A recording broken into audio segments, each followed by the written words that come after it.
तो कहेंगे कि एक बार और सोचो ये ताऊ। हमें नहीं लगता कि सलार आपकी कोई बात मानेगा भी। मानेगा, जरूर मानेगा, क्योंकि वो जंग हारने या जीतने के लिए नहीं, अपने हक के लिए लड़ रहा है। हाँ ताऊ, और यही बात तो उसे और खतरनाक बनाती है। फिर वो आपकी बात क्यों मानेगा? मानेगा, क्योंकि आखिरकार एक अनपढ़ है वो। सरकार जीतना जानता है पर चलाना नहीं, और उसके इसी अज्ञानता का फायदा हम उठाएंगे। पर इससे हमारा क्या फायदा होगा? फायदा वो तो बहुत होगा। अगर ये कलहारी बटेगा तो हम सबका फायदा होगा। दोहरी सोच और गंदे इरादे लेकर आया वो कलहारी तोड़ने के लिए, सलार की ताकत अपने फायदे में मोड़ने के लिए।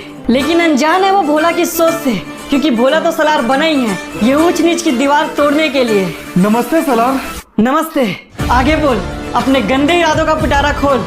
बस नाप तोल कर बोलना, वरना बंदूक की गोलियां करेंगी तुझमें होल। बोला था ना वो फाड़ देगा। दुश्मनों की इसके सामने क्या औकात? अगर उसका माथा ठनका तो उन्हें वहीं खड़ा गाड़ देगा।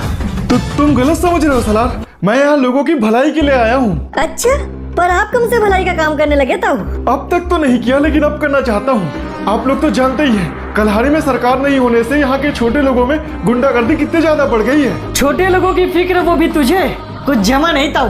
मुद्दे की बात कर, क्या चाहता है? दरअसल मैं तो बस इतना कहना चाहता हूँ सलार, कलहारी एक बहुत बड़ा इलाका है। तुम और तुम्हारे लोग कलहारी को नहीं चला सकते, इसलिए हमें कलहारी को छोटे छोटे इलाकों में बांट देना चाहिए, जहाँ हर जात का एक इलाका होगा और उसी जात में से एक आदमी उनका मुखिया होगा। अच्छा, लेकिन इसमें लोगों का फायदा कम और किसी एक आदमी का फायदा ज्यादा दिख रहा है। जानते हैं सलार, लेकिन अगर लोगों को नियंत्रित करना है तो उनके लिए एक मुखिया होना जरूरी है। सरकार भी ऐसा ही करती है। वैसे भाई कह तो ये ठीक ही रहे। बहुत से इलाके ऐसे हैं जहाँ हम गुंडागर्दी रोक नहीं पाते और बहुत से मासूम लोग अपनी जान खो देते हैं। इसीलिए हम कह रहे हैं सलार, इलाकों को बांट देते हैं। हर इलाका अपने तक सीमित होगा और कलहारी में शांति। सब बकवास है। ऐसा करने से सिर्फ बर्बादी आएगी और अपने साथ मौत का तांडव भी लाएगी। अबे ये सब क्या सोच के बोल रहा है तू? तुझसे पूछा किसी ने? मैं तो बस सच कह रहा हूँ। अगर वाकई में इन्होंने इतने साल अपने और अपने लोगों के हक के लिए लड़ा है तो उनका एक डिसीजन सब कुछ खत्म कर देगा। अबे चुप, बोलने दे उसे। और तू इधर आ। वैसे पहले इसे कभी नहीं देखा। कौन है ये? भाई ये बलराम का छोटा भाई है, इसलिए काम पे रखा। लेकिन अगर पता होता इतना बात करता है तो नहीं रखता। नहीं, इतने जल्दी किसी की पहचान नहीं होती। बोल, क्या बोलना चाहता है तू? मैं बस इतना कहना चाहता हूँ कि ये ताऊ कलहारी को इलाकों में बंटवाकर लोगों का नहीं खुद का फायदा चाहता है। बकवास कर रही लड़का। मैं तो बस कलहारी का फायदा चाहता हूँ। कलहारी के हिस्सों में बंटने से लोगों का फायदा होगा। अच्छा, पर जात पात के हिसाब से लोगों को इलाका बांटने से सिर्फ लोगों में इससे पैदा होगी, मतभेद होगा और कुछ नहीं। देख तू अपनी औकात में रह लड़के। गुस्सा ना करता हूँ, बात तो वो पता है कि कर रहा है। हाँ भाई, पर मेरी बात भी तो सही है। कलहारी के छोटे इलाकों में गुंडागर्दी कितनी बढ़ गई है, इसलिए कलहारी को तोड़ना होगा। लेकिन ये तो कोई सॉल्यूशन नहीं हुआ। अगर कलहारी में गुंडागर्दी कम करना है तो कलहारी को तोड़ना नहीं जोड़ना होगा। ये क्या बोल रहा है, पता भी है तुझे? पता है। कलहारी को तोड़ने से तुम्हारा भ्रष्टाचार बढ़ेगा और लोगों के बीच आपसी मतभेद होगा। और अगर ये सब खत्म करना है तो पूरे कलहारी को एक मानकर एक नियम बनाना होगा जिसके अंदर हर आदमी बराबर होगा। इसकी बात सुनाता हूँ। सुना भाई, लेकिन हम ये लेकिन रहने देता हूँ। तू भी तो कलहारी का भला चाहता है, तो क्यों भलाई की बात समझ नहीं पाता है? एक काम कर, ये जो छोटे छोटे इलाकों के मुखिया बनाने वाला था ना, उन सबको बुलाकर एक मीटिंग फिक्स कर। बोल सलार मिलना चाहता है। ठीक है भाई, चल बे। बहुत खूब, लगता है पढ़े लिखे हो तुम। हाँ भाई, हाँ हमने थोड़ी बहुत पढ़ाई की है। अच्छी बात है। वैसे तुम्हें देख के एक चेहरा याद आता है। नाम क्या है तुम्हारा? मेरा नाम रोहित है भाई। रोहित? तो रोहित, मैं तुमसे चाहूंगा कि तुम कलहारी के लिए एक नियम तैयार करो। जैसा कि तुमने कहा, कोई जात पात नहीं, कोई छोटा बड़ा नहीं, कोई भेदभाव नहीं, सब आदमी एक बराबर। जरूर भाई, हो जाएगा। अबे वेड़े, भाई ने तुझे हाथ दिया तो कंधे पे मत चढ़ जाना। जितना बोला गया है सिर्फ उतना ही करना। मेरी नजर रहेगी तुझ पर। ठीक है भाई, समझ गया। अबे भाई, तूने तो कमाल कर दिया। सलार भाई के सामने बोलने की हिम्मत कोई नहीं करता, पर तूने तो। सच बताऊं तो भाई, मुझमें इतना हिम्मत आपकी वजह से ही आया है। आपको देखकर ही धीरे धीरे सीख रहा हूँ भाई। अबे सच बोल रहे हैं? एकदम सच बोल रहा हूँ भाई। ये हुई ना बात, तो चला जा, तुझे और भी बहुत कुछ सिखाता हूँ। तारीफ सुन के वो टूटा तो रॉकी ने उसे ठीक से लूटा। अच्छा भाई, अब बता, तुझे अपने बहादुर की और कौन से किस्से सुनाऊं मैं? अब भाई मैं आपसे क्या ही पूछूं? अगर आपको बताना ही है तो ये बता दीजिए कि आप सलार के गैंग में कैसे आए? अबे ये तो सलार भाई की स्टोरी हो गई, पर अगर तुझे जानना ही है तो चल ये भी बता देता हूँ। बात आज से 2 साल पहले की है। मैं और मेरे माँ बाप बॉयफ्रेंड के किनारे में रहा करते थे। उन दिनों कलहारी में जात पात एक बहुत बड़ा मुद्दा था और इसी मुद्दे में हम लोग भी फंस गए। ऊंची जात वाले चाहते थे कि हम लोग बॉयफ्रेंड छोड़ के चले जाएं, लेकिन उस वक्त सलार भाई एक फरिश्ता बनकर आए। एक मिनट, पर मैंने तो सुना है कि सलार भाई शुरू से बॉयफ्रेंड में थे। सुना तो हमने भी ऐसा ही है, पर एक बात है कि उनकी स्टोरी बहुत ही सैड है, पर वो किसी को बताते नहीं, और वो बताते नहीं तो किसी को पता ही नहीं। अच्छा, तो आगे क्या हुआ तुम्हारी स्टोरी में? ये जो आप दाऊ कलहारी बांटने की बात कर रहा था ना, ऐसा ही मुद्दा 2 साल पहले भी उठा था और शायद तब कलहारी टुकड़ों में बंट भी जाता, लेकिन सलार भाई की वजह से सब कुछ रुक गया। क्या हो रहा है यहाँ? हमारी मदद कीजिए सरकार, ये लोग हमें इलाका छोड़ के जाने के लिए कह रहे हैं, पर हमारा तो सब कुछ चाहिए है, हम कहाँ जाएंगे सरकार?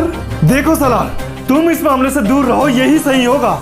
जात पात के मुद्दे में पड़ने की जरूरत नहीं है तुम्हें। पर ये लड़ाई तो उसी की है, जात पात के नाम में तुमने इंसानियत को ही बांट दी है। और तब मैंने पहली बार सलार भाई को जाना, जिन्हें सिर्फ इंसानियत से प्यार था। जात पात की जंग के बीच उनकी नजरों में हर इंसान समान था। आगे क्या हुआ? उन लोगों ने बहुतों को मारा था, हमें भी मार देना चाहते थे, लेकिन ये वही शैतान है जो अपने अंतिम वक्त में सलार भाई को सामने पाते थे। ये जंग तो फोकट में भी जायज नहीं, जिसे तुमने इतना बड़ा बना दिया है। छोटी जात अत्याचार पुण्य नहीं, तुमने गुनाह किया है। ऐसे ही लोगों को मारने की वजह से सरकार सलार भाई को गुनहगार कहता है, लेकिन कायदे से देखो तो ये दुनिया है जहाँ हर शैतान के अंत के लिए एक और शैतान रहता है। तो तुम मानते हो कि सलार भाई शैतान है? शायद हाँ, और यकीन मानो मेरे दोस्त, इस कहानी का शैतान ही महान है। पर इस बात से क्या फर्क पड़ता है कि वो इंसान है या महान है? आखिर में दुनिया भी तो यही कहेगी ना कि वो एक शैतान है। यही तो दिक्कत है दोस्त, सलार भाई की लड़ाई हक के लिए है, लेकिन फिर भी हर कोई उन्हें गुनहगार मानता है। पर इसमें दुनिया की भी तो गलती नहीं है ना, दुनिया को जो दिखता है वो उसे ही सच मानता है। रॉकी को यकीन होने लगा था कि सलार गलत नहीं है, लेकिन पूरी बात जाने बिना किसी बात को सही कह दे एक डिटेक्टिव के लिए ये भी सही नहीं है। अच्छा भाई, एक बात बताइए, सलार भाई की पुरानी केस फाइल किसी भी पुलिस स्टेशन में क्यों नहीं है? क्योंकि वो चाहते ही नहीं है कि उनका दुख दर्द कोई जाने।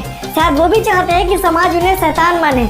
अगर किसी के साथ गलत करोगे तो तुम्हारे साथ भी गलत होगा, यही सच्चाई दुनिया माने। हाँ, पर केस फाइल रहे तो होंगे ना, उन्होंने कुछ तो किया होगा उनका।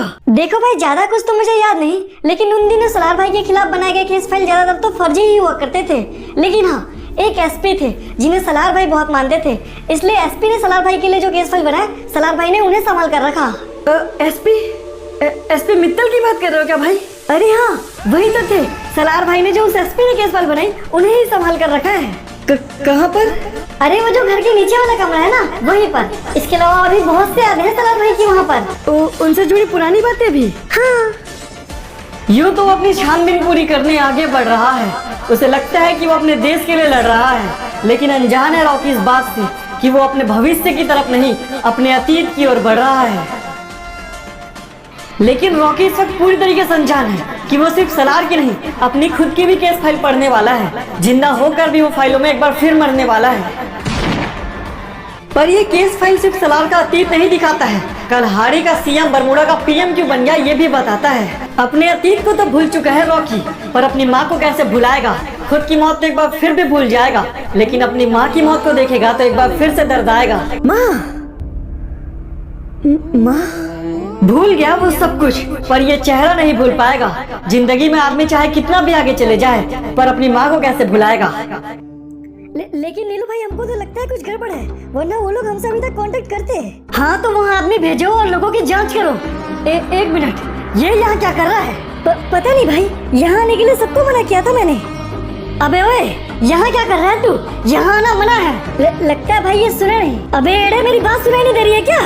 अरे भाई आप। हाँ मैं, पर तू यहाँ क्या कर रहा है? यहाँ आना मना है। दरअसल मुझे पता नहीं था भाई, मैं गलती से आ गया और मैं तो बस ये फोटो देख रहा था। मेरे को पागल समझा है क्या बे? जितना तू शरीफ दिखता है ना बेटा, उतना तो तू है नहीं। कुछ तो गड़बड़ है तेरे साथ। भाई जरा सुनिए, सलार भाई बुला रहे हैं आपको। ठीक है, आता हूँ। और तू, अगर तेरा कोई गलत इरादा है तो अभी बता दे। अगर मैं पता लगाने लगा ना तो तेरा ठीक नहीं होगा। ऐसा कुछ भी नहीं है भाई। नजर रखो इस पर, मुझे ये ठीक नहीं लग रहा। ठीक है भाई, पर फिलहाल सलार भाई बुला रहे हैं आपको। रॉकी को वहाँ देखकर नीलू को रॉकी पर शक है, लेकिन सही मायने में देखे तो सच्चाई जानने का तो रॉकी को भी हक है। अबे तुम लोग यही रुको। कहिए भाई, आपने बुलाया? इतने सालों में इन लोगों ने कभी भी मेरे सामने खड़े होने की हिम्मत नहीं की, लेकिन अगर आज दाऊ यहाँ आया तो जरूर कोई बात है। अब अगर आपको लगता है तो होगा भाई, कहिए क्या करना है। उस दाऊ से बात कर और एक मीटिंग फिक्स कर। मैं भी तो देखूं क्या चल रहा है सालों के दिमाग में, क्यों खेलना चाह रहा है।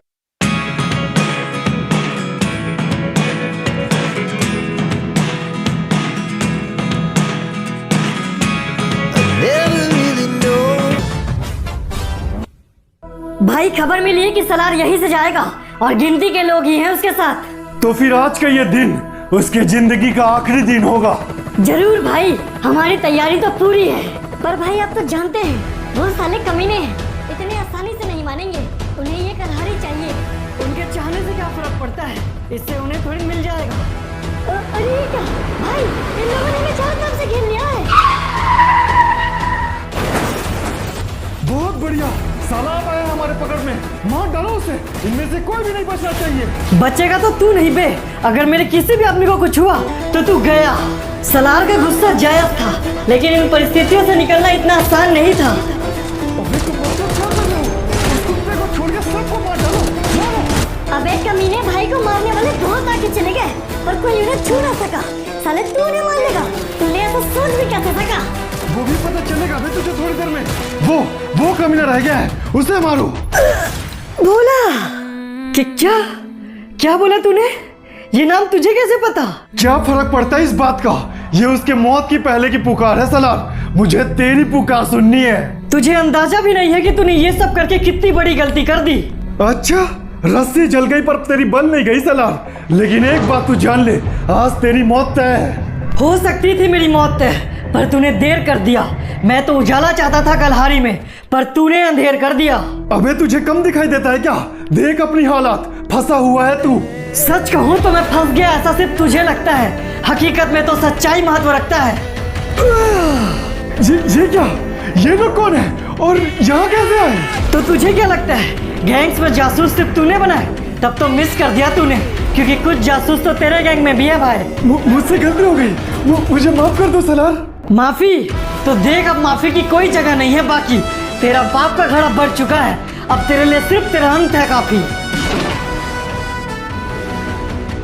इंस्पेक्टर्स, मुझे खबर मिली है कि आज कुछ लोगों ने सलार पे हमला किया, जिसमें रॉकी ने सलार की जान बचाई है। तो सर इससे तो ये बात तय हो गया कि रॉकी वाकई में गद्दार है। हाँ, और इसलिए हमारे पास उसके एनकाउंटर का भी ऑर्डर है। इस वक्त रॉकी हॉस्पिटल में है, हमें सबसे पहले उसे रास्ते से हटाना होगा। रणबीर जानता था कि रॉकी क्या कर रहा है, इसलिए रणबीर के लिए रॉकी को रोकना जरूरी था, जिसमें पीएम के ऑर्डर ने रणबीर की मदद की। मैडम, मैंने इनके सारे चेकअप कर लिए हैं, सब कुछ नॉर्मल है। नमस्ते भाई। क्या बात है डॉक्टर मैम, अब क्या स्थिति है उसकी? इन्हें 2 गोलियां लगी थी भाई, जिसकी वजह से खून बहुत ज्यादा बह गया था, लेकिन इस वक्त हमने दोनों गोलियां निकाल दी और ये खतरे से बाहर है। अच्छा, पर ये बड़बड़ा क्या रहा है? वो जब से आया है तब से मामा कह रहा है भाई। लगता है इस स्थिति में वो अपनी माँ को बहुत याद कर रहा है। हाँ, माँ तो सबकी खास होती है। नाम क्या है इसका? भोला। ये क्या? इस नाम से इसका क्या? इसने पहले भी ये नाम लिया था। ऐसा होता है भाई, इस स्थिति में आदमी के दिमाग में जो नाम चल रहा होता है वो उसे एक्चुअल में बोलने लगता है। यहाँ तक कि हमारी बातें भी सुन सकता है। पर मैं तो सिर्फ नाम से हैरान हूँ। खैर, सुन सकता है तो सुन, फिक्र मत करना, मैं हूँ तेरे साथ। अबे छोटे तो डरता क्यों है? फिक्र मत कर राजा, मैं हूँ ना तेरे साथ। तुम हो इसी बात की तो ज्यादा डरा बोला भाई, काहे कि तुम हमेशा फंसा देते हो। अबे ये तो हमारा बेइज्जती हो गया। चल तुझे कमाल करके दिखाते हैं। अभी भाई देख एक और मछली पकड़ ले। हम कोशिश तो कर रहे हैं ना भोला भाई, मछली हाथ ही नहीं लग रही तो क्या कर ले? तो तू आराम कर, परेशान क्यों होता है? मैं हूँ ना, मैं हूँ ना तेरे साथ। परेशान क्यों होता है? मैं हूँ ना, जरा तुझे कमाल करके दिखाते हैं। मैं हूँ तेरे साथ। भोला नहीं, मुझे माफ करना मैडम, लेकिन इस वक्त मुझे यहाँ नहीं होना चाहिए। क्या मतलब? इस वक्त आपको आराम की जरूरत है, रुक जाइए। लाख रुकने के बाद भी वो नहीं रुकेगा, क्योंकि वो जानता है उसके रुकने से सब बर्बाद हो जाएगा। एक बार फिर से एक बेकसूर, एक गुनहगार की मौत मारा जाएगा। हेलो चीफ, मैं रॉकी बोल रहा हूँ, मुझे आपकी मदद की जरूरत है। सलार वो नहीं जो आप सोचते हैं, वो कोई गुनहगार नहीं है। नहीं रॉकी, पहले मेरी बात सुनो। सलार क्या है, कौन है, इससे कोई फर्क नहीं पड़ता। इस वक्त तुम्हारी जान खतरे में है। मेरी जान? पर क्यों क्या, कैसे, ये सब मैं तुम्हें बाद में बताऊंगा। फिलहाल तुम जिस हॉस्पिटल में हो वहाँ से निकलो। रणबीर एक फोर्स लेकर आ रहा है तुम्हें मारने के लिए। इन कमीनों को तो मैं छोड़ूंगा नहीं। भाई एक खबर मिली है, वो लड़का जो इस वक्त हॉस्पिटल में है वो बलराम का भाई नहीं, वो एक अंडरकवर ऑफिसर है। और ये बात तुझे किसने बताया? वो इंस्पेक्टर। और मैंने उस लड़के को खुद भी देखा था भाई, वो नीचे छानबीन कर रहा था फाइलों में। गुनहगार चाहे जो भी हो उसे सजा जरूर मिलेगी। इंस्पेक्टर और उस लड़के को लेकर आओ यहाँ। ठीक है भाई, जैसा आप कहें। तो वक्त हो चला है इंसाफ के लिए लड़ने का, बुराइयों के मरने का। लेकिन ये कहानी अतीत से जुड़ा है, जहाँ रिश्तों का हार हुआ था, तो वक्त है उन रिश्तों के इतिहास बदलने का।